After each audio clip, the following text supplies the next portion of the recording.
G'day, I'm Dan. And I'm Kristy, and we call Canberra our home. We work, we parent, contribute to our community, living the Australian suburban dream. With 4 kids, a dog, 2 businesses, large extended family, friends scattered all over the globe, we struggle at times. But we do it all by embracing the crazy. And this helps us laugh, smile, cry, and brings meaning to our lives. So join us and share the journey of our modern Australian family madness and embrace the crazy.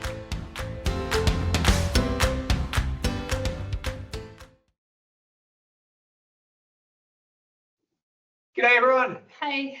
We're Embrace the Crazy, and today we're talking about fostering family relationships. Very important topic, especially for our family, where really this is number one for us, I think. This is our life, I think. Yeah. So we're going to talk a little bit about why we want our kids to be involved in the family.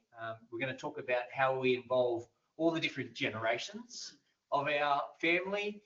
We're also going to cover off fun things that we do that really bring families together. We're also going to talk about how we get close together with each other, like, you know, in a family way. That is, how do we build that connection? Yeah. We're also going to talk about the benefits of family with adults, younger kids, and how they interact together, and both ways there. And then we're also going to talk about our family as we see them more than just family, like they're our friends, they're our life, and how we have that perspective, I guess, helps shape what we do and who we are, and how much time and effort we invest in them. Yeah, definitely. Right. So let's kick off. So firstly, we're going to talk about our kids and the importance of involving them in family and what we want them to see about our families. And we're one of those families who, extended families, we get along. We get along with our brothers, we get along with our siblings, just generally, not just our brothers, and our in-laws. And even when our two extended families get together, we all get along. So it's quite unusual, really. Often we're told, wow, how do you manage that? And it just works, doesn't it? Well, we make it work, though. Yeah. Like, I feel like it's not just happen by default. Yeah. We make it work. Yeah. And so that works by communicating with your family. It works by leaning in to doing things with your family. It really works on being understanding of your family. Yeah. Everyone has different views, different ways of working, and you've got to be respectful of those. Definitely. So it's not just about us and about our family. And, now we've got a family that it's all about us. We don't have that view. When we say we've got our family, we absolutely do. But at the same time, we think that the wider family is also part of that family. There's not a difference. We don't see a difference between the two. Yeah. And I think it's important for our kids to recognise that we're close to our family, and we want them to be close to their family. That we want them to know their cousins. We want them to know their aunties and uncles. We want them to know their grandparents. And they're lucky enough to have been able to get to know their great-grandparents as well, which is such an important thing. Then, as we grow and our family grows, we hope that will extend to more people, and that opening of doors and that connection, as you said. So let's talk about some examples. So I think it's easy to say words like that, and that's exactly what we're about, but it's always hard to translate. So what do you actually do? Yeah. And there's so many different things, isn't there? But let's just talk about some examples, and I'll start. Yeah. So I really want our grandparents, and that's my grandparents, to be involved with our kids, because I remember how our parents did that for us. Yeah.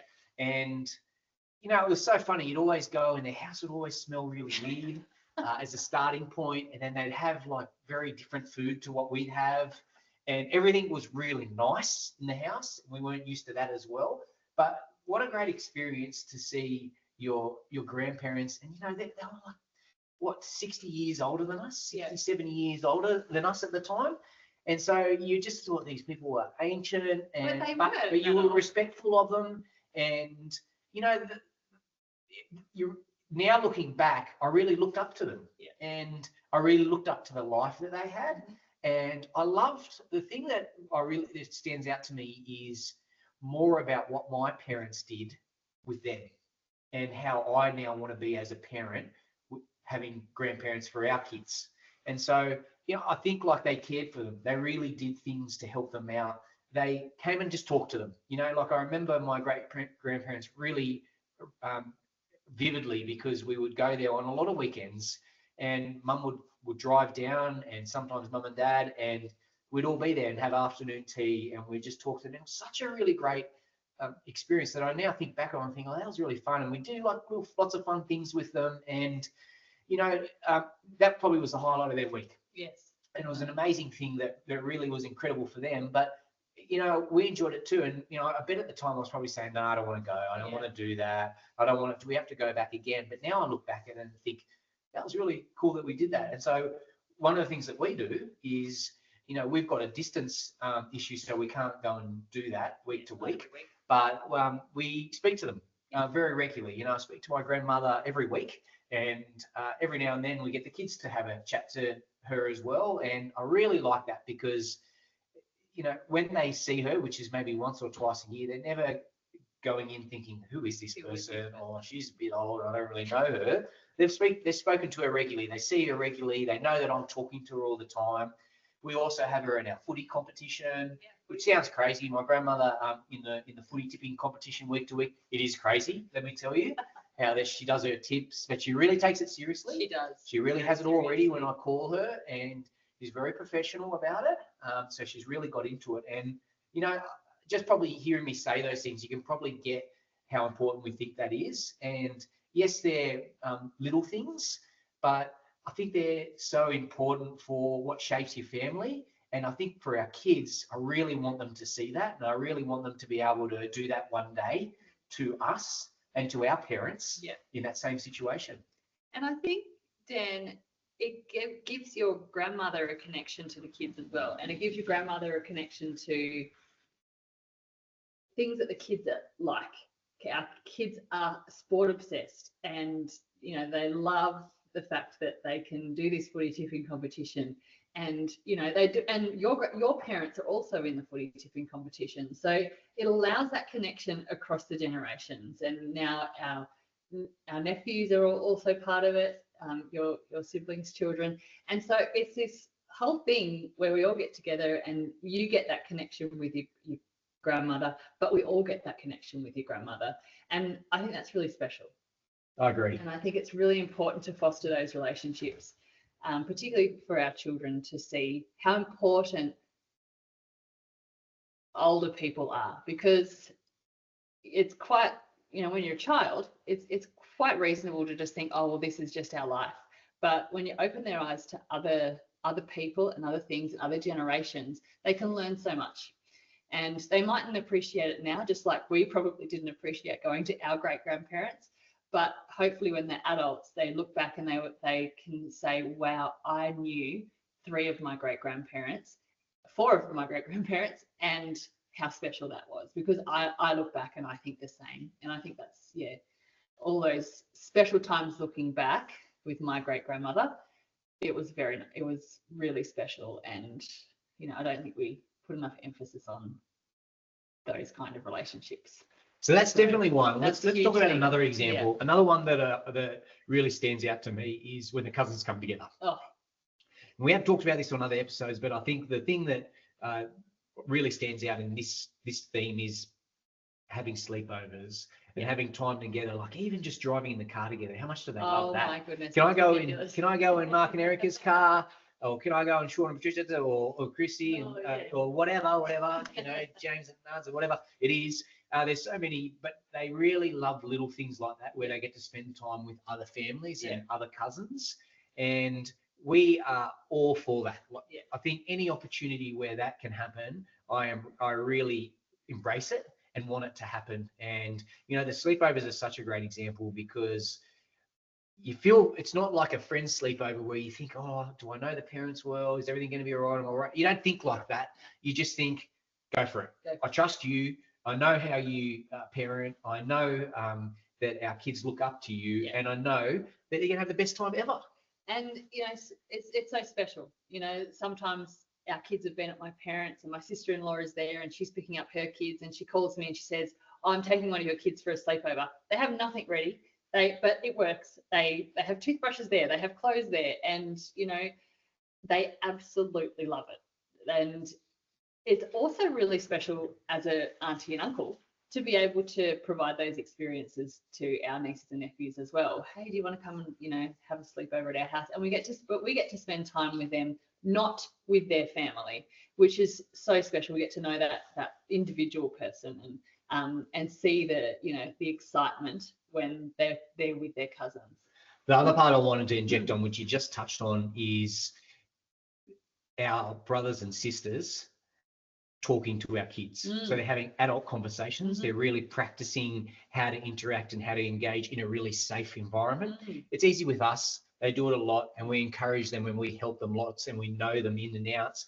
And yes, our brothers and sisters do, and their uncles and aunties do to a high degree, but it's that next step, and it's such a great practice zone for them to be able to engage with adults and speak up and explain themselves and create bonds and connections with them. Definitely.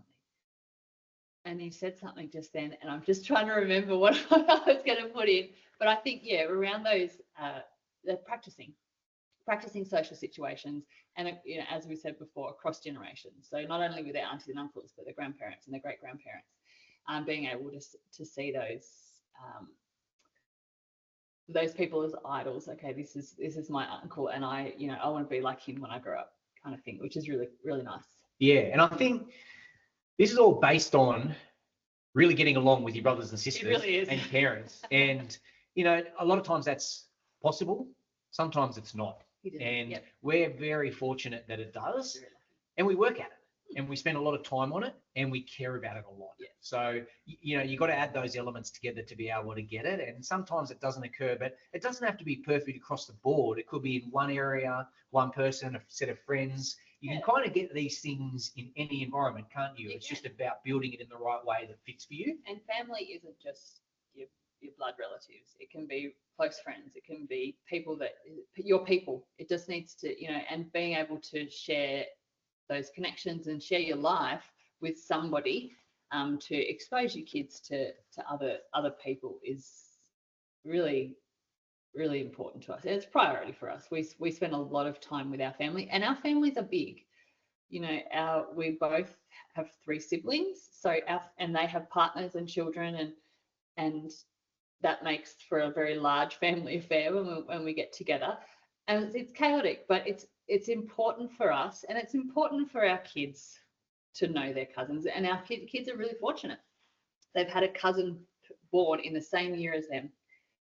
So they each have a cousin who's exactly the same age as them, which is so special. And even seeing not only those cousins get along, but the eldest cousin, our eldest niece is 16, and our youngest niece is 2, almost 2, and seeing that age range. It's going to be 0 soon. It is. It's going to be. We're having a new one in the family, but that huge age range, and it's lovely to see how they all interact together. The eldest cousin and the youngest cousin, and how they get along and how they engage, and it provides them with a lot of social connection as well. And it's a lot about modeling. So we get along with our brothers and sisters very well. And sisters-in-laws and brothers-in-laws, and we really do. We really do get along well, and we want our kids to see that. We want to see that there's someone that you can really cherish forever.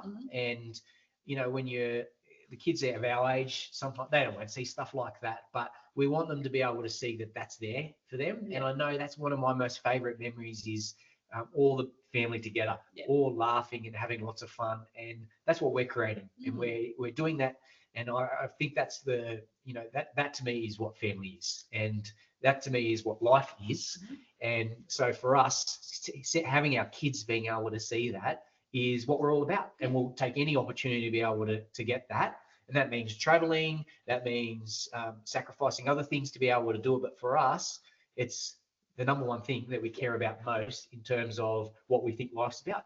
And with our kids seeing their cousins and get along with our cousins, that comes back to what we did.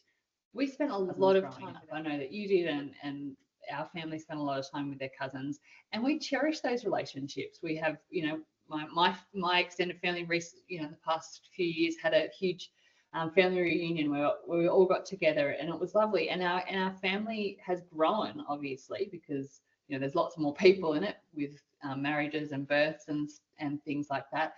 But we're still the same people, and we just welcome those other those marriages and those births into the family, and they're like they're our own. And I know your extended family is the same. We put a high value, both of our families have always put a high value on those family connections and those family relationships, and fostering those and showing every new generation that this is what a family is. The last thing I wanted to say was I wrote down best friends, and that's how I see my family, and I think that's how you see your family as well. And I know that actually, and not just think, I actually know that. And so for me, it's about, so they're my best friends. So how do I want to see them? How do I spend time with them? How do I care about them? You really, that's the way that I treat them. And I'm so fortunate to be able to have that. And I see my brother and sisters like that. I see your brothers and our sister-in-laws like that as well. And parents for that matter. I think, if I was to say who's your bestie, I'd say your mum's your bestie. That's just my opinion. I always say that to you. I know you've got lots of besties, but I think your mum's certainly up there as one of those that you have as your bestie side by side forever. So I think that to me is what you call success in families, isn't it? When you can say that not only are they your family by blood or marriage, but they're also your best friends that you want to spend time with. It's not about, I just want to be with families. It's actually, these are my best friends that I want to be with as well. Yeah, true. That's really nice. Hope we're embracing the crazy. Hope you're getting lots of ideas. Feel free to share others with us too, by the way. Thanks for all your support and encouragement, and we look forward to keep talking with you. Yeah. Chat later. Have a great day.